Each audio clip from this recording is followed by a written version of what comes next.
हमारी पढ़े लिखे लोगों की सरकार है, हमारी पढ़े लिखे लोगों की पार्टी है।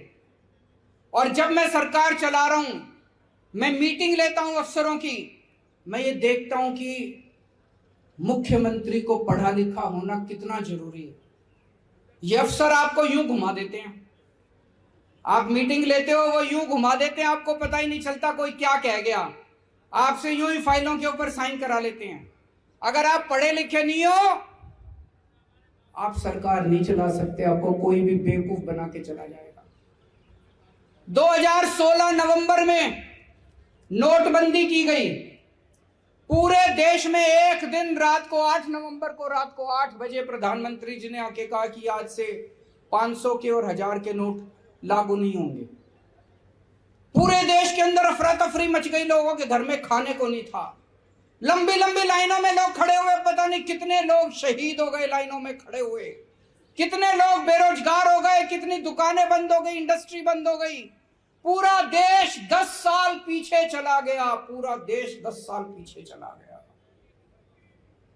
बाद में मैंने पता किया ये नोटबंदी हुई क्यों थी, तो पता चला प्रधानमंत्री जी के पास कुछ लोग गए, उन्होंने प्रधानमंत्री जी को बेवकूफ बना दिया। बोले प्रधानमंत्री जी अगर आप नोटबंदी कर दोगे तो भ्रष्टाचार दूर हो जाएगा।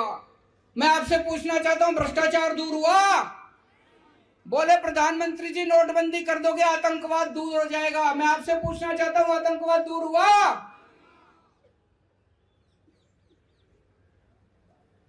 मैं एक वीडियो देख रहा था, प्रधानमंत्री जी से एक पत्रकार ने पूछा आप कितने पढ़े लिखे हैं?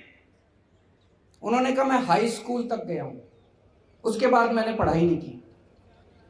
एक और उनका भाषण सुन रहा था, उसमें वो खुद ही कह रहे थे मैं कोई खास पढ़ा लिखा नहीं हूं, गांव के स्कूल में गया था, उसके बाद मैंने पढ़ाई नहीं की। मैं समझ गया, अगर देश में आज पढ़े लिखे प्रधानमंत्री होते, भाई साहब कभी भी नोटबंदी नहीं होती, क्योंकि वो समझ जाते कि नोटबंदी से कितना नुकसान हो सकता है। अगर पढ़े लिखे प्रधानमंत्री होते तो देश 10 साल पीछे नहीं चला जाता, देश की अर्थव्यवस्था 10 साल पीछे नहीं जाती। पढ़े लिखे प्रधानमंत्री बहुत जरूरी है। जीएसटी लागू किया गया, जीएसटी तो लागू होना ही था, उसके पहले कांग्रेस की सरकार से ये जीएसटी के टाइम से जीएसटी का मामला चल रहा था। जीएसटी लागू किया गया, लेकिन जिस तरह से लागू किया गया, आज पूरे देश के किसी व्यापारी से पूछ लो, सारे छाती पीट के रो रहे हैं ये क्या जीएसटी कर दिया है कि नहीं है। किसी से जीएसटी नहीं संभल रहा, इतने बड़े बड़े चार्टर्ड अकाउंटेंट रख लिए, उनकी फीस रख ली है, जीएसटी पल्ले ही नहीं पड़ता। आज अगर हमारे देश के प्रधानमंत्री पढ़े लिखे होते, जीएसटी ठीक से लागू हो गया होता, इतनी तकलीफ नहीं होती पूरे देश के अंदर व्यापारियों को जितनी आज जीएसटी की वजह से लोगों को तकलीफ हो रही है। दोस्तों, ये 3 किसानों के खिलाफ कानून लेके आए, बोले बड़ी क्रांति आ जाएगी, बड़ी क्रांति आ जाएगी। किसान रो रहे हैं, पीट रहे हैं, धरने कर रहे हैं, प्रदर्शन कर रहे हैं। किसान कह रहे हैं मर जाएंगे, ये कानून मत करो, माने ही नहीं। अंत पंत में जब 1 साल कई 750 किसान शहीद हो गए, 1 साल तक किसान दिल्ली के बॉर्डर पे बैठे रहे, उसके बाद इनको 3 कानून वापस लेने पड़े। आज अगर देश में पढ़े लिखे प्रधानमंत्री होते, वो पहले ही समझ जाते कि ये 3 कानून किसानों के खिलाफ है। पिछले 3 साल में देश में 60,000 सरकारी स्कूल बंद हो गए, 60,000 सरकारी स्कूल बंद हो गए। हमारे देश की जनसंख्या बढ़ रही है, गरीबी बढ़ रही है, और सरकारी स्कूल बंद हो रहे हैं। ये चल क्या रहा है? सरकारी स्कूल तो और खुलने चाहिए थे, 60,000 क्या 6 लाख सरकारी स्कूल खुलने चाहिए थे। देश में 6.25 लाख गांव है, हर गांव के अंदर एक सरकारी स्कूल होना चाहिए, और ये स्कूल बंद कर रहे हैं। आज अगर एक पढ़ा लिखा प्रधानमंत्री होता, वो शिक्षा की कीमत को समझता, वो समझता कि देश को आगे ले जाने के लिए शिक्षा कितनी जरूरी है। वो 60,000 सरकारी स्कूल बंद नहीं करते, वो 6 लाख नए सरकारी स्कूल खोलते। आजादी के बाद 75 साल हो गए, आज तक देश के सरकारी स्कूलों का इन सारों ने मिलकर भट्ठा बिठा दिया। गरीब अपने बच्चों को मजबूरी में सरकारी स्कूलों में भेजते हैं। 75 साल के बाद ऊपर वाले ने एक शख्स को भेजा, मनीष सिसोदिया। उसने देश के सरकारी, दिल्ली के सरकारी स्कूलों का कायाकल्प कर दिया। आप जाके देखो, अभी मैं 4 दिन पहले एक नया स्कूल उद्घाटन करके आया हूं, दिल्ली का डीपीएस मॉडर्न स्कूल वसंत वैली, जीडी गोयंका को पीछे छोड़ते हैं आज हमारे दिल्ली के सरकारी स्कूल। इतना शानदार स्कूल, इतने शानदार सरकारी स्कूल, इतना हमारे बच्चे, गरीबों के, रिक्शे वाले के, मजदूर के बच्चे आज डॉक्टर, इंजीनियर, वकील बन रहे हैं।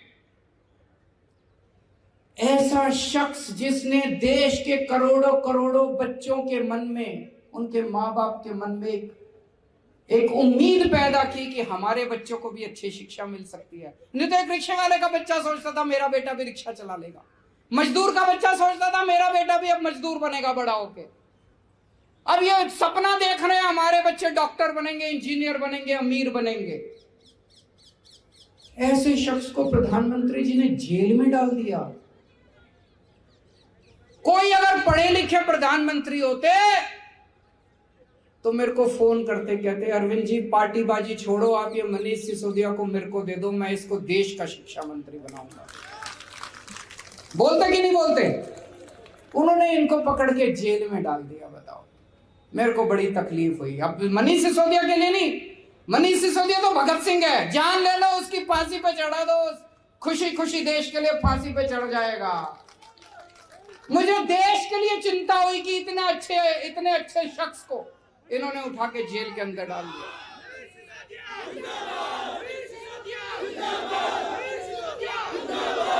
हमारे देश में कोरोना हुआ, प्रधानमंत्री जी कहते हैं सारे मिलके देशवासी ताली ताली ताली बजाओ, उससे कोरोना भाग जाएगा। भागा कोरोना?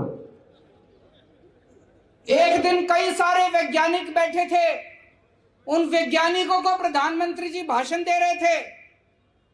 बोले कि गंदी नाली में से जो बदबू आती है, उसमें जो झाग निकलते हैं ना गंदी नाली में, कीचड़ में से, बोले उसमें से वो जो गैस निकलती है उसमें से चाय बनाओ।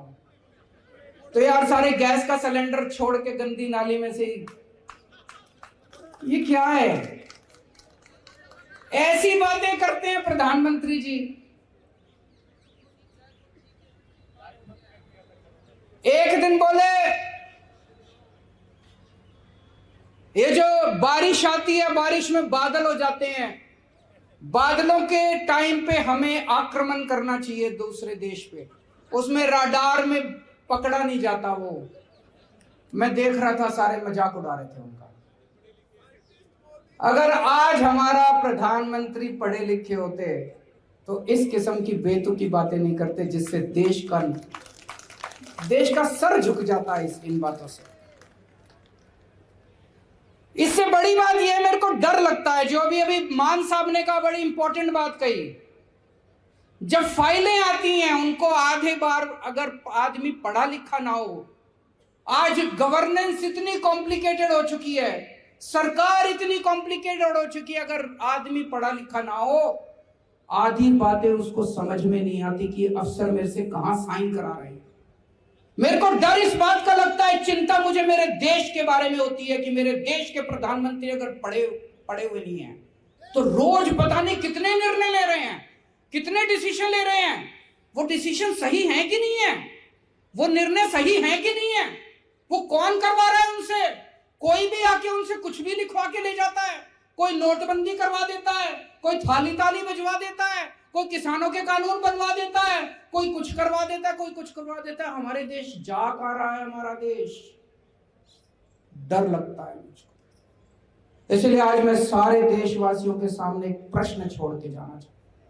क्या 21वीं सदी के भारत का निर्माण करने के लिए एक पढ़े लिखे प्रधानमंत्री की जरूरत है?